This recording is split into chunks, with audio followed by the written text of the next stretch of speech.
আজ এই অজন্তা ডাকে, এই কবিতা দিয়ে ডাকে এখানে আসতে পেরে আমি খুব কৃতজ্ঞতা জানাচ্ছি। আমার মতো বয়সের যারা রয়েছেন, অনেকে বলেন তরুণ প্রজন্ম, আমি জানি না আমি তরুণ আছি কিনা এখন আর। তো এই প্রজন্মকে প্রভাবিত করার জন্য অনেকে বলেন দিল্লির সাহিত্যের কিছু নেই, দিল্লির সাহিত্যে কিছু হয় না, কিন্তু আমি বলবো দিল্লির সাহিত্যে অনেক কিছু হয়। কারণ আমার মতো যারা প্রজন্মের লোক, তারা তো প্রভাবিত হয়েছে। আজ এখানে এলাম, আপনাদের সম্মুখে বক্তব্য রাখছি, এটা আমার কাছে গর্বের ব্যাপার। দিল্লি বাংলা সাহিত্যের জন্য একটা খুব বড় ব্যাপার। আজকের বিষয় হলো সুনীল গঙ্গোপাধ্যায়।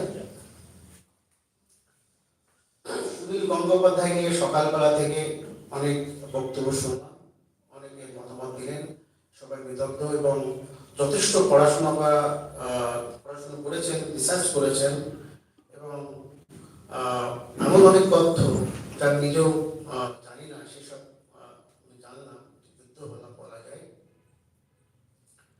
আমার বক্তব্য ঠিক সুনীল গঙ্গোপাধ্যায়কে কত বড় ব্যক্তিকে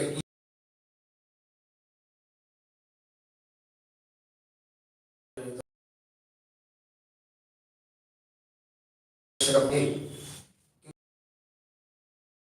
বেশি কিছু বলবো না কিংবা সেরকম প্রস্তুতি আমার নেই। কিন্তু আমার যেটা বক্তব্য সেটা হলো সুনীল গঙ্গোপাধ্যায়কে একজন দিল্লির কবি কিভাবে দেখে। দিল্লিতে বসে, যেখানে এখানে কলকাতা নেই, পশ্চিমবঙ্গ নেই, সেখানে বসে আমরা কি ভাবি এবং আমাদের জীবনে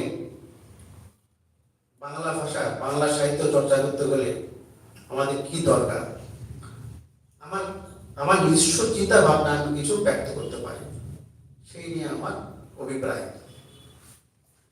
সুনীল গঙ্গোপাধ্যায় আমার কাছে একটা স্টেটমেন্ট, একটা বিশেষ নাউন, আর তার সুনীলের নীল আমার কাছে একটা বিশেষ অ্যাডজেক্টিভ। অর্থাৎ তার বিশেষণটাই তার নামের মধ্যে লুকিয়ে আছে। সে একটা বর্ণ, সে একটা রং ধারণ করছে। সেটা আমি কিভাবে জানলাম?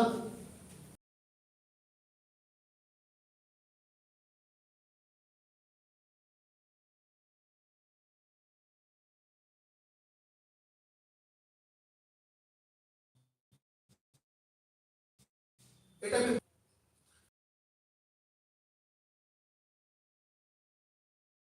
বড়দের লেখার ভিতরে, যেটা আগে আমাদের পূর্ববর্তী বক্তা বলেছেন, যৌনতা থাকবে ভিতরে, যৌনতার কারণে ওইটা বড়দের লেখা হয়ে যায়।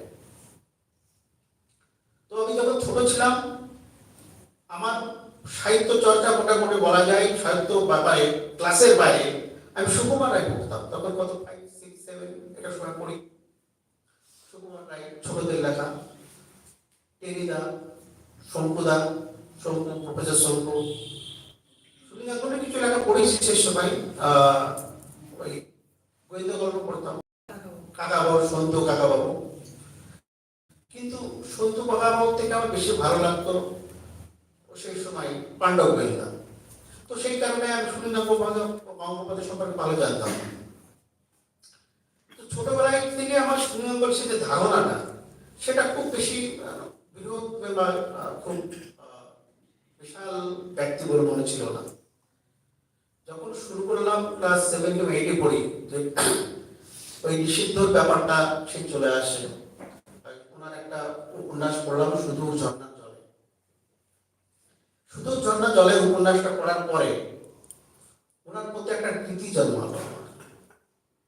অর্থাৎ সুনীল গঙ্গোপাধ্যায় আমার কাছে এসেছেন একজন ঔপন্যাসিক হিসেবে প্রথমে, তারপরে ছোট গল্প ব্যাপার, গোয়েন্দা গল্পের ব্যাপার, কিংবা এখন বুঝি উনি এখন আমার মধ্যে যেটা রয়েছেন, উনি একজন কবি হিসেবে রয়েছেন। যেহেতু আমি নিজে কবিতা জীবনকে লিড করি, কবিতা নিয়ে বিভিন্ন চর্চা করি, বিষয় বিবেচনা করি, আমি যেখানে যেতে যাই, আমি জানতে চাই যে সুনীল গঙ্গোপাধ্যায় কবি হিসেবে কত বড়, কবি হিসেবে কি আজকের যুগে প্রাসঙ্গিক,